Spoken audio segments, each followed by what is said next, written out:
Hello students, IB technical classes के अंदर आप सबका स्वागत है। आज हम लोग डीसी जनरेटर या अल्टरनेटर के बारे में समझेंगे। तो एक्चुअली आपको डीसी जनरेटर या अल्टरनेटर आपको डिटेल के अंदर डीसी मशीन या एसी मशीन जब पढ़िएगा तो पढ़ना है, लेकिन आज बहुत सारा आपको हम बेसिक कंसेप्ट बता देंगे जहां से आपको बहुत हेल्प होगा। आगे फर्दर भी आप मशीन पढ़िएगा तो आपको बहुत आसानी से समझ में आ जाएगा। तो हम लोग हाइड्रो पावर प्लांट की बात कर रहे थे और हम लोग देखेंगे कि selection of hydro power plant के अंदर कौन कौन सा अल्टरनेटर सेलेक्ट करना है। लेकिन उससे पहले हम लोग थोड़ा सा अल्टरनेटर या जनरेटर के बारे में जान लेते हैं ताकि हम लोग आसानी से फिर सिलेक्शन की बात करेंगे। तो अब देखिए जनरेटर, इसी जनरेटर का दूसरा नाम अल्टरनेटर भी होता है। तो जनरेटर आपका दो टाइप का होगा। जनरेटर का मतलब ऐसा इक्विपमेंट जो आपका मैकेनिकल एनर्जी को इलेक्ट्रिकल एनर्जी के अंदर कन्वर्ट कर दे, आपका इलेक्ट्रिकल एनर्जी के अंदर चेंज कर दे। तो ऐसा उपकरण जो आपके मैकेनिकल को इलेक्ट्रिकल में बदल देता है, ऐसा उपकरण ही जनरेटर कहलाता है। अब दो तरह का जनरेटर होता है, एक डीसी जनरेटर होता है और एक एसी जनरेटर होता है। तो यदि हमारे पास डीसी जनरेटर है तो केवल इसको हम जनरेटर या डीसी जनरेटर कहेंगे, और अगर हमारा एसी जनरेटर है तो हम लोग उसी एसी जनरेटर को क्या कहते हैं, अल्टरनेटर कहते हैं। आ रहा समझ में? तो आपका जनरेटर दो टाइप का, यदि मैकेनिकल एनर्जी से डीसी आउटपुट हमको मिल रहा है तो ये ऐसा जनरेटर क्या कहलाएगा, डीसी जनरेटर कहलाएगा, या केवल जनरेटर भी उसको कह सकते हैं। दूसरा, यदि मैकेनिकल एनर्जी से एसी प्रोड्यूस हो रहा है तो हम लोग ऐसे जनरेटर को क्या कहेंगे, अल्टरनेटर कहेंगे। और आपका जो भी प्लांट है, यानी हाइड्रो पावर प्लांट हो चाहे थर्मल न्यूक्लियर जो भी प्लांट है, वहाँ पर हम लोग एसी जनरेटर का यूज़ करते हैं और वो 3 फेज सप्लाई हम लोग को देता है। तो हम लोग 3 फेज अल्टरनेटर उसको कहते हैं। ठीक है, तो अब थोड़ा सा इसका बेसिक हम लोग कंस्ट्रक्शन आज जानेंगे। तो अल्टरनेटर बहुत आसानी से समझ में आ जाएगा आपको यदि आपको डीसी जनरेटर समझ में आएगा तो ये जो आपका डायग्राम बना हुआ है ये किसका है, आपका डीसी जनरेटर का हमने डायग्राम बनाया है। ठीक है, डीसी जनरेटर यदि समझ में आ गया तो आपको एसी जनरेटर या अल्टरनेटर बहुत आसानी से समझ में आएगा। तो इस डायग्राम को आप ये डीसी जनरेटर के डायग्राम को समझने से पहले इसका वर्किंग प्रिंसिपल को हम लोग समझते हैं, और वर्किंग प्रिंसिपल समझ में आएगा तो कंस्ट्रक्शन भी समझ में आ जाएगा। तो आइए वर्किंग प्रिंसिपल समझते हैं। तो वर्किंग प्रिंसिपल के अंदर क्या कहता है, ये जो आपका जनरेटर है या अल्टरनेटर है ये किसके सिद्धांत पर काम करता है, तो फैराडे नामक वैज्ञानिक ने एक सिद्धांत दिया जिसको हम लोग Faraday law of electromagnetic induction कहते हैं। यानी फैराडे ने एक सिद्धांत दिया जिस सिद्धांत का नाम ही Faraday law of electromagnetic induction है। और ये अल्टरनेटर या जनरेटर जो काम करता है वो इलेक्ट्रोमैग्नेटिक इंडक्शन पर काम करता है, जो आपका फैराडे नामक वैज्ञानिक ने दिया। अब देखिए ये क्या कहा इन्होंने, वैज्ञानिक साहब ने तो कहा इन्होंने, यदि हमको क्या मिल जाए, कोई कंडक्टर मिल जाए, चालक मिल जाए, और उस कंडक्टर को हम कहाँ रख दें, मैग्नेटिक फील्ड के अंदर रखें। दो बात, एक कंडक्टर हम लें, दूसरा कहाँ रखें, उसको मैग्नेटिक फील्ड के अंदर लें। और तीसरा बात कहा इन्होंने, यदि उस कंडक्टर को हम रोटेट करा दें, उस कंडक्टर को हम घूर्णन दे दें, तो हमारा क्या होगा, उस कंडक्टर चालक के अंदर एक विभव उत्पन्न हो जाएगा, हमारा वोल्टेज या ईएमएफ इंड्यूस हो जाएगा। क्या कहा इन्होंने, when ever a conductor cuts the magnetic field it produce a EMF in that conductor. अब देखिए समझिए, यदि हमारे पास ईएमएफ या कंडक्टर रोटेट होगा तो क्या होगा, मैग्नेटिक लाइंस को कट करेगा। अब देखिए सबसे पहला चीज तो हम क्या लिए हुए हैं, दो मैग्नेट लिए हुए हैं, एक नॉर्थ और साउथ पोल हमने दिखा दिया, यानी एक मैग्नेट हमने लिया और इस मैग्नेट से क्या दिखाया, मैग्नेटिक लाइंस। तो मैग्नेटिक लाइंस कहाँ जा रहा है, आपका नॉर्थ से साउथ की तरफ जा रहा है। तो पहला चीज इनके सिद्धांत के हिसाब से हमने एक मैग्नेट ले लिया। दूसरा चीज क्या कहा इन्होंने, कंडक्टर चाहिए तो हमने कंडक्टर ले लिया, चालक ले लिया। और तीसरा क्या चाहिए हमको, रोटेशन चाहिए, यानी ये कंडक्टर क्या हो, रोटेट हो। अगर ये कंडक्टर रोटेट होगा तो जो ईएमएफ जा रहा था यहाँ मैग्नेटिक लाइंस जा रहा था, वो मैग्नेटिक लाइंस का क्या होगा, कट होगा, छेदन होगा।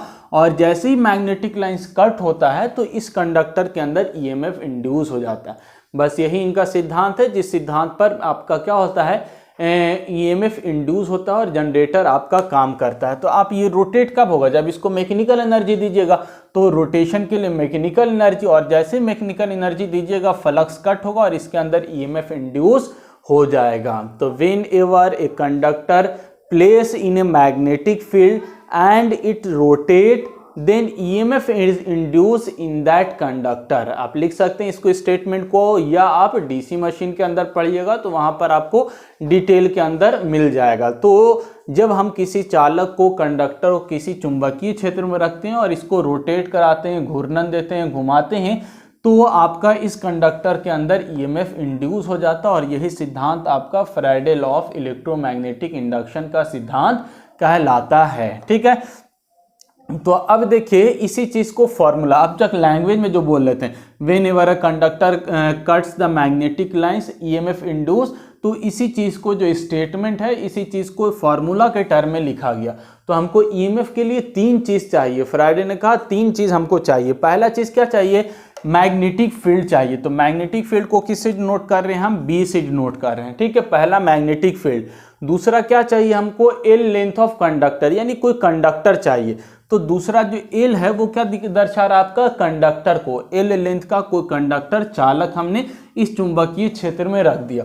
और तीसरा हमको क्या रिक्वायरमेंट है? V वेलोसिटी, यानी किसी V वेलोसिटी से हम रोटेट करा देंगे तो हमारा क्या हो जाएगा? इस चालक V वेलोसिटी से रोटेट कराएंगे तो इस चालक के अंदर हमारा EMF जनरेट हो जाएगा। तो जब हम किसी चुंबकीय क्षेत्र के अंदर किसी चालक को रखते हैं और V वेलोसिटी से रोटेट करा देते हैं तो इस चालक के अंदर एक EMF उत्पन्न हो जाता है। और यही आपका क्या है? Faraday law of electromagnetic induction है। और इसी सारे सिद्धांत पर आपका जनरेटर काम करता है। यानी इनपुट आप क्या दिया? मैकेनिकल एनर्जी दिया, रोटेशन दिया, और इसके अंदर क्या उत्पन्न हो गया? EMF यानी इलेक्ट्रिसिटी उत्पन्न हो गया। तो मैकेनिकल एनर्जी को इलेक्ट्रिकल एनर्जी के अंदर हम लोग इस तरह से कन्वर्ट करते हैं। तो यही आपका क्या है? जनरेटर है। लेकिन इसी को थोड़ा सा और मॉडिफाई करते हैं ताकि आपका अच्छे से काम हो। बाहर इन्वायरमेंटल प्रोटेक्शन प्रोवाइड कर देते हैं हम, तो थोड़ा सा संरचना में चेंजिंग होगा लेकिन वर्किंग प्रिंसिपल सेम होगा। तो E क्या है? B आपका लिख दिया, मैग्नेटिक फील्ड है। L क्या है? L लेंथ ऑफ कंडक्टर है। V velocity of conductor, rotation. ठीक है, जैसे आप इसको वेलोसिटी देंगे, रोटेट कराएंगे तो आपका मैग्नेटिक फील्ड कट होगा, फ्लक्स चुंबकीय क्षेत्र का छेदन होगा, कट होगा। और जैसे ही फ्लक्स कट होगा और इसी तरह से क्या हो जाएगा? इस कंडक्टर के अंदर EMF इंड्यूस हो जाएगा। और E क्या है? इंड्यूस EMF जो इंड्यूस हो रहा है कंडक्टर के अंदर। अच्छा, E इक्वल टू BLV की जगह पर साइन थीटा भी रहता है कहीं पर। साइन थीटा मतलब हम लोग ये जो BLV देगा, मैग्नीट्यूड देगा आपका 220-300 वोल्ट, जितना वोल्ट जनरेट होगा वो आपको देगा। और यहाँ पर आपका साइन थीटा क्या है? आपका एंगल को रिप्रेजेंट करता है, यानी कितना एंगल रोटेट हो रहा है। अब देखिए यहाँ पर पोजीशन है तो यहाँ पर कुछ एंगल बनेगा, यहाँ पर रोटेट होगा तो कुछ एंगल बनेगा, यहाँ पर रोटेट होगा तो कुछ एंगल बनेगा। तो जितना एंगल चेंज होता रहता है वो थीटा की वैल्यू होती है। ठीक है, तो मैक्सिमम जो आपका जनरेशन होगा वो 90 डिग्री पर, यानी 90 डिग्री जब ये फ्लक्स कट करेगा, इधर दो आपका मैग्नेटिक है, 90 डिग्री पर रहेगा तो क्या होगा? मैक्सिमम फ्लक्स कट होगा। ठीक है, और जब मैक्सिमम फ्लक्स कट होगा तो EMF की वैल्यू भी क्या होगी? मैक्सिमम होगी। अच्छा, एक बात और याद रखिएगा कि आपका जनरेटर DC हो या AC हो, बहुत ध्यान से याद रखिएगा ये बात, AC हो या DC हो, जो EMF जनरेट होता है वो ऑलवेज AC होता है। AC मतलब अल्टरनेटिंग नेचर का। अब देखिए 0 आपका थीटा की वैल्यू, यानी आपका कोई भी फ्लक्स यानी इस तरह से पैरेलल है, फ्लक्स कट नहीं हो रहा तो EMF क्या होगा? 0 होगा। और फ्लक्स आपका कंडक्टर इस तरह से मैक्सिमम फ्लक्स कट हो रहा है यानी 90 डिग्री पर है तो आपका EMF क्या होगा? मैक्सिमम जनरेट होगा। इसीलिए अल्टरनेटिंग इस तरह का ग्राफ आपका बनता है। ग्राफ किस तरह का बनेगा? तो AC नेचर का इस तरह से ग्राफ बनता है। ठीक है, तो ये ग्राफ क्या दिखाता है कि जब आपका पैरेलल था तो 0 डिग्री मैक्सिमम, ये मैक्सिमम वैल्यू है वो 90 डिग्री पर बनेगा। फिर आपका एंगल बना 90 से, आपका एंगल बढ़ा आगे तो आपका क्या हुआ? यहाँ पर फिर से आपका क्या होगा? 0 EMF जनरेट होगा, यानी पैरेलल हो गया। ठीक है, अब फिर से आपका ये 180 डिग्री यहाँ पर हो जाएगा और यहाँ पर आपका 270 डिग्री हो जाएगा, यानी लेकिन ये किस में? निगेटिव डायरेक्शन में, अपोजिट। चूंकि अब देखिए EMF जनरेशन क्या हो गया? अपोजिट दिशा में बदल गया। ठीक है, तो एक बार कंडक्टर का फेस तो इस तरफ था तो मैक्सिमम फ्लक्स कट हो रहा था, लेकिन थोड़ी देर के बाद इसका फेस क्या हो जाएगा? बदल जाएगा, चालक का तो आपका जो ईएमएफ होगा वो तो मैक्सिमम होगा लेकिन अपोजिट डायरेक्शन में होगा। तो ये सारा डिटेल तो आपको डीसी मशीन में पढ़ना है, लेकिन फिर भी थोड़ा सा हिंट्स आपको दे रहे हैं। तो इस तरह से चाहे एसी जनरेटर हो या डीसी हो, आपका जो ईएमएफ जनरेट होगा वो कैसा अल्टरनेटिंग नेचर का होगा। और अल्टरनेटिंग नेचर का क्यों होगा? क्योंकि अलग अलग जगह पर कंडक्टर का जो एंगल है वो अलग अलग है। यहाँ पर मान के चलिए 0 डिग्री पर था, फिर 30 हुआ, फिर 90 हुआ, फिर आपका 180 डिग्री हुआ, फिर 270 डिग्री हुआ, फिर 360 डिग्री हुआ। तो जब ये कंप्लीट 360 डिग्री रोटेट कर जाएगा तो 1 रोटेशन होगा। ठीक है, 1 रोटेशन होगा, ये रिवोल्यूशन भी कहते हैं, 1 रिवोल्यूट हो जाएगा। तो ये आपका ये वाला साइकिल यानी पॉजिटिव और निगेटिव साइकिल कंप्लीट होगा। तो आपका 360 एंगल को ये दिखाता है, एक बार पॉजिटिव आपका साइकिल मिलता है, दूसरा निगेटिव साइकिल मिलता है, और दोनों मिलाकर आपका कंप्लीट 1 साइकिल कहलाता है। एक बार पॉजिटिव एक बार निगेटिव, इसीलिए इसको क्या कहते हैं हम लोग? एसी करंट या एसी वोल्टेज कहते हैं। एसी मतलब अल्टरनेटिंग, एक बार पॉजिटिव एक बार निगेटिव, फिर पॉजिटिव फिर नेगेटिव, इस तरह से आपका चलता रहेगा। तो ये बेसिक चीज़ हो गया। यानी एंगल की बात भी अगर करेंगे तो साइन थीटा भी यहाँ पर हम दिखाएंगे। बाकी आपका 3 बेसिक चीज़ है, आपका मैग्नेटिक फील्ड होना चाहिए, कंडक्टर होना चाहिए, और वी वेलोसिटी से रोटेट कराइएगा तो ईएमएफ जनरेट हो जाएगा, यानी जनरेटर आपका तैयार हो जाएगा। अब इसी को थोड़ा सा और मॉडिफाई किया गया हम लोग, वहाँ पर डायग्राम आप देख रहे होंगे डीसी जनरेटर का। तो उसको समझने से पहले एक चीज़ यहाँ पर ये समझ लीजिए कि यहाँ पर जो आपका मैग्नेटिक फील्ड है वो कैसा मैग्नेटिक फील्ड है? तो फिक्स मैग्नेटिक फील्ड है, या इसको हम लोग नेचुरल मैग्नेटिक फील्ड बोलते हैं, जहाँ पर आपका जो वैल्यू है मैग्नेट का वो चेंज नहीं होगा। मैग्नेट की वैल्यू आपका फिक्स रहती है। लेकिन अगर हम लोग क्या कर लें, अगर हम लोग कोई कॉइल बांध लेते हैं, ठीक है, और कॉइल के अंदर सप्लाई दे देते हैं हम लोग, तो ये भी अपने चारों ओर क्या कर लेता है? एक मैग्नेट बना लेता है। और जितना करंट आप सप्लाई दिएगा उसी के अनुसार क्या हो जाएगा? मैग्नेट बनेगा। तो इस प्रकार का जो मैग्नेट होता है, जहाँ पर कॉइल बांधते हैं और हम लोग सप्लाई देते हैं और उसकी सहायता से मैग्नेट बनता है, तो इस तरह के मैग्नेट को हम लोग क्या कहते हैं? इलेक्ट्रोमैग्नेट कहते हैं। क्या कहा जाएगा? इलेक्ट्रोमैग्नेट। और ये इलेक्ट्रोमैग्नेट क्या होता है? आपका जो इलेक्ट्रोमैग्नेट है इसके अंदर ये विशेषता खासियत होती है कि आप जितना सप्लाई दीजिएगा, यानी आप करंट की वैल्यू को चेंज कीजिएगा, तो मैग्नेट का जो क्षमता है, फ्लक्स की वैल्यू है, वो घट जाएगी। यदि करंट बढ़ाइएगा तो मैग्नेटिक क्षेत्र यानी चुंबकीय प्रभाव बढ़ जाएगा। तो इसको हम लोग क्या कर सकते हैं? इसका मतलब है कि हम लोग यहाँ पर कंट्रोल कर सकते हैं। इसीलिए जितना भी जनरेटर या अल्टरनेटर होगा उसके अंदर इसी प्रकार का चुंबक का यूज़ करते हैं, यानी इलेक्ट्रोमैग्नेट चुंबक का यूज़ किया जाता है। ये परमानेंट मैग्नेट का यूज़ नहीं किया जाता है। परमानेंट मैग्नेट का भी यूज़ किया जाता था कहाँ पर? आपका छोटा जनरेटर पर। ठीक है, आप देखा होगा, कभी आपको याद होगा, अब तो बहुत कम यूज़ होता है, पहले यूज़ होता था साइकिल के अंदर। गांव देहात में जो साइकिल चलता था उसके पहिया के पास हम लोग एक जनरेटर लगाते थे, उसको डायनमो कहा जाता है। तो डायनमो भी क्या है? जनरेटर है, लेकिन छोटा जनरेटर होता है, इसीलिए डायनमो कहते हैं उसको। और उसमें आपका जो मैग्नेट होता था वो परमानेंट मैग्नेट होगा। ठीक है, लेकिन यहाँ पर जो मैग्नेट यूज़ करते हैं बड़े जनरेटर के लिए, वो आपका इलेक्ट्रोमैग्नेट यूज़ करते हैं। चाहे डीसी जनरेटर हो या एसी जनरेटर यानी अल्टरनेटर हो, इलेक्ट्रोमैग्नेट का यूज़ होगा। और इसकी विशेषता खासियत है कि यहाँ पर आप करंट कंट्रोल करके इसके चुंबकीय क्षेत्र को कंट्रोल कर सकते हैं। ठीक है, अब इसका संरचना हम लोग समझ देते हैं। तो हम लोग को क्या क्या चाहिए था? मैग्नेटिक फील्ड चाहिए, कंडक्टर चाहिए, और वी वेलोसिटी से रोटेशन चाहिए। ठीक है, तो सबसे पहले चुंबकीय क्षेत्र के लिए हम लोग व्यवस्था करते हैं। तो क्या करेंगे चुंबकीय क्षेत्र के लिए व्यवस्था? तो इस तरह का पूरा हम लोग बॉडी लेंगे एक, ठीक है, और बॉडी के अंदर क्या रखा हुआ? पोल कोर। ये पोल कोर क्यों बनाया है? तो वाइंडिंग को रखने के लिए। इसके अंदर तार लपेटेंगे, ठीक है, कॉपर का तार लपेटेंगे। तो ये जो आप ब्लू कलर से देख रहे होंगे, ये आपका क्या है? तार लपेटा हुआ है। और यही जो वाइंडिंग है, यही वाइंडिंग आपका क्या कहलाता है? फील्ड वाइंडिंग कहलाता है। यानी जो चुंबक का काम यहाँ पर हम लोग कर रहे थे, यही चुंबक का काम के लिए हम लोग क्या किए? एक मैग्नेटिक फील्ड, एक वाइंडिंग बांधे हुए, उस वाइंडिंग को क्या कहा जाएगा? फील्ड वाइंडिंग कहेंगे। और ये फील्ड वाइंडिंग किससे कनेक्टेड है? तो डीसी सप्लाई से कनेक्टेड है, यानी बैटरी सप्लाई देंगे। यहाँ पर आप सप्लाई को बढ़ा भी सकते हैं, घटा भी सकते हैं, जिसकी सहायता से जो चुंबकीय क्षेत्र है उसको वैल्यू का बढ़ा और घटा सकते हैं। तो चुंबक बनाने के लिए हम लोग क्या किए हैं? एक इलेक्ट्रोमैग्नेट का व्यवस्था की है, और इलेक्ट्रोमैग्नेट के लिए वाइंडिंग बांधे हुए हैं, और उस वाइंडिंग का नाम ही क्या है? फील्ड वाइंडिंग है। और फील्ड वाइंडिंग को सप्लाई से लगाए हुए, जिसकी वजह से हमको पहला चीज़ यानी आपको चुंबकीय क्षेत्र मिल जाएगा। ठीक है, तो पहला चीज़ हो गया। और इससे रिलेटेड क्या बात है? तो पोल कोर, जहाँ पर वाइंडिंग रखा होता है उसको पोल कोर कहते हैं। और नीचे में इस तरह से थोड़ा चौड़ा टाइप का हम बना देते हैं। क्यों बनाते हैं?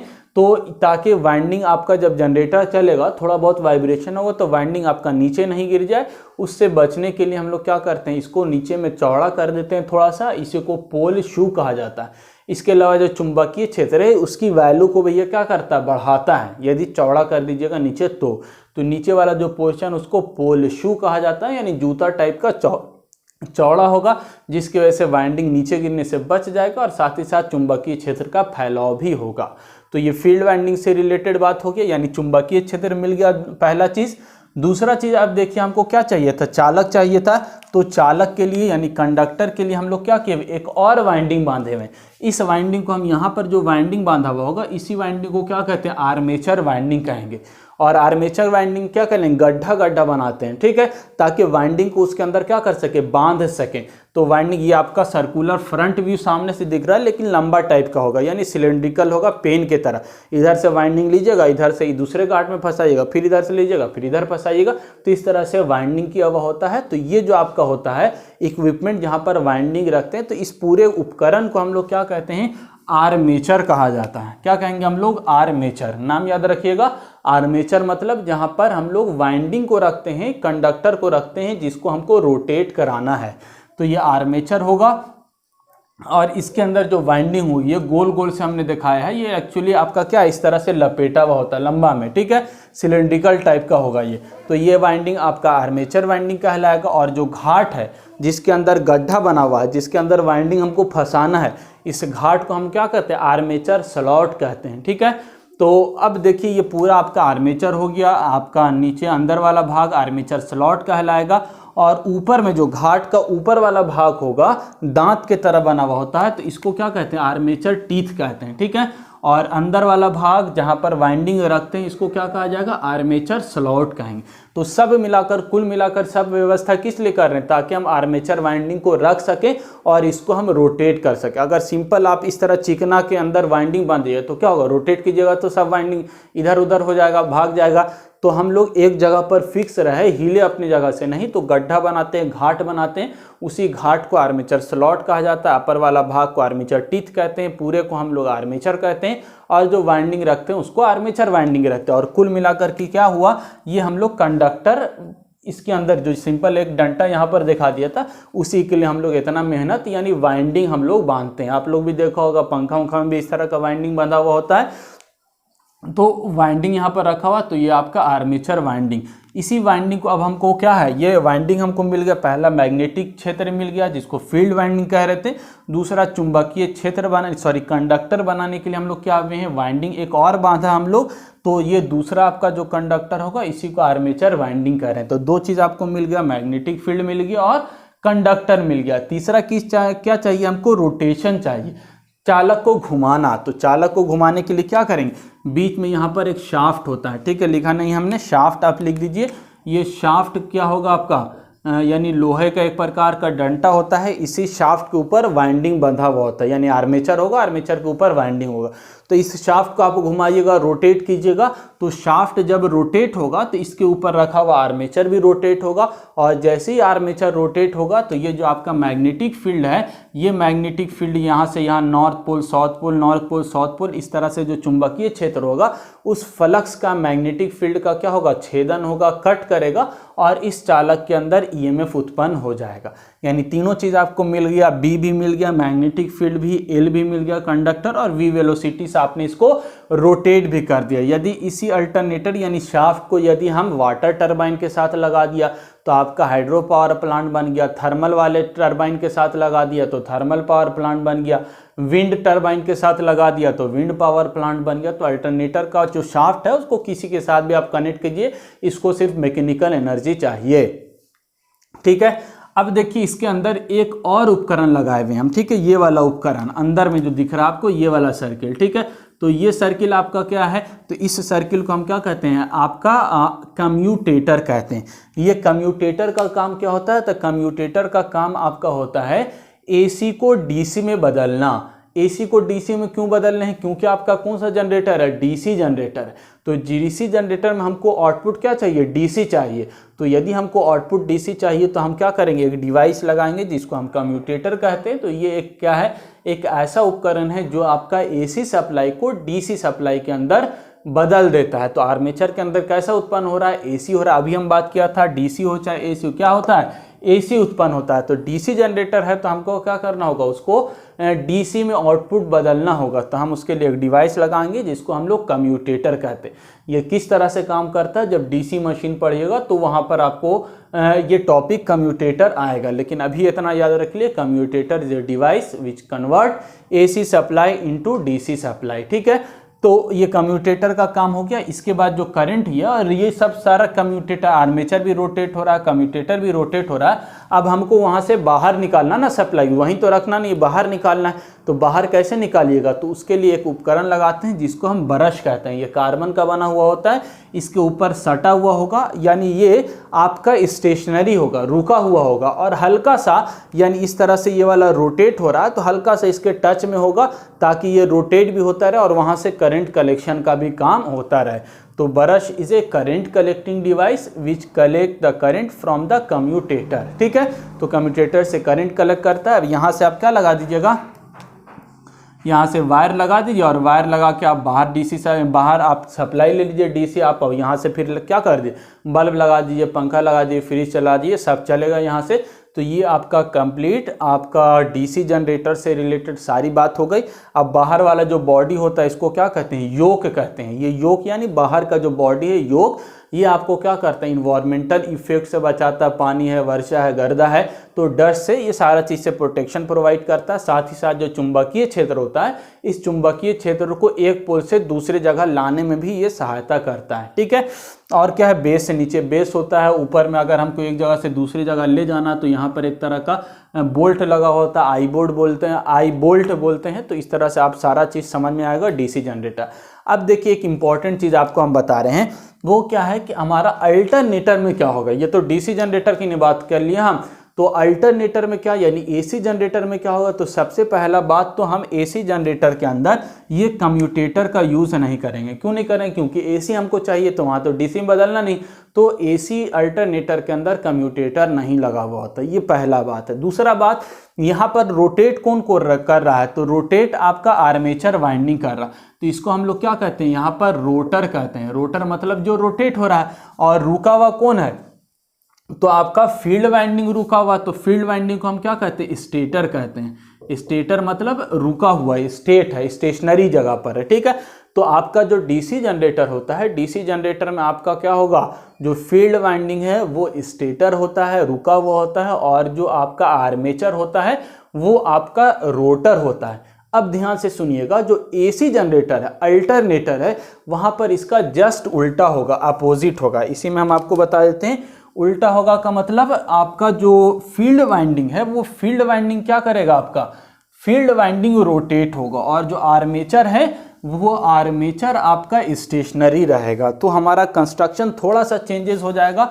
तो आपका जो बॉडी देख रहे हैं हम लोग, इस बॉडी के अंदर ही, यानी इस तरह से जो आपका बॉडी है, तो यहीं पर घाट बना देंगे हम। ठीक है, तो इस तरह से घाट बना हुआ होगा आपका, और यहाँ पर आपका क्या बंधा हुआ होगा? यहाँ पर आपका वाइंडिंग बंधा हुआ होगा। तो ये जो वाइंडिंग है, ये कौन सा वाइंडिंग है? तो आर्मेचर वाइंडिंग है। तो यहाँ पर जो आर्मेचर वाइंडिंग होगा, वो आर्मेचर वाइंडिंग आपका क्या रहेगा? स्टेशनरी रहेगा। तो इसीलिए हम इसको क्या कहेंगे? स्टेटर कहेंगे।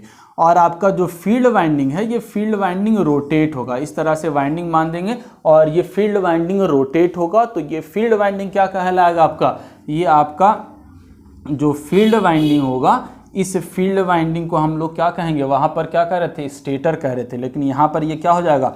रोटर हो जाएगा, यानी ये रोटेट करेगा। अब इसको समझ लिए कि हम लोग ऐसा क्यों करते हैं। तो क्यों करते हैं?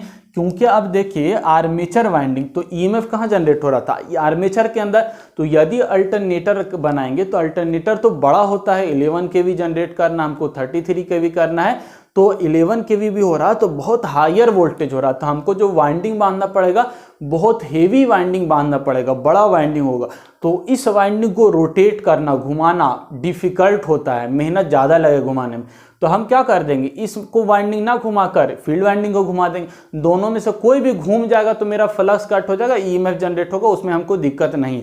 लेकिन इतना भारी वाइंडिंग को घुमाना थोड़ा सा मेहनत ज़्यादा है इसमें, इसलिए इस वाइंडिंग को उठा के ऊपर कर दिया और जो फील्ड वाइंडिंग हल्का वाला था उसको बीच में कर दिया हम। तो आपका देख लीजिए, जो आर्मेचर वाइंडिंग जो हेवी वेट का होता है उसको स्टेशनरी कर देते हैं तो वो स्टेटर बन जाता है, और फील्ड वाइंडिंग जो कम है, सिर्फ चुंबकीय क्षेत्र तो बनाना है तो कम वाइंडिंग इसमें लपेटते हैं, तो इसको हम आसानी से घुमा सकते हैं। तो यही आपका फील्ड वाइंडिंग क्या हो जाता है, रोटर हो जाता है। तो ये आपका आर्मेचर, ये इंपॉर्टेंट चीज़ आपको याद रखना है, जो अल्टरनेटर होगा उसका फील्ड वाइंडिंग रोटर होता है और आर्मेचर वाइंडिंग स्टेटर होता है, जबकि डीसी जनरेटर के अंदर का आर्मेचर रोटर होगा और आपका जो फील्ड वाइंडिंग है वो स्टेटर होगा।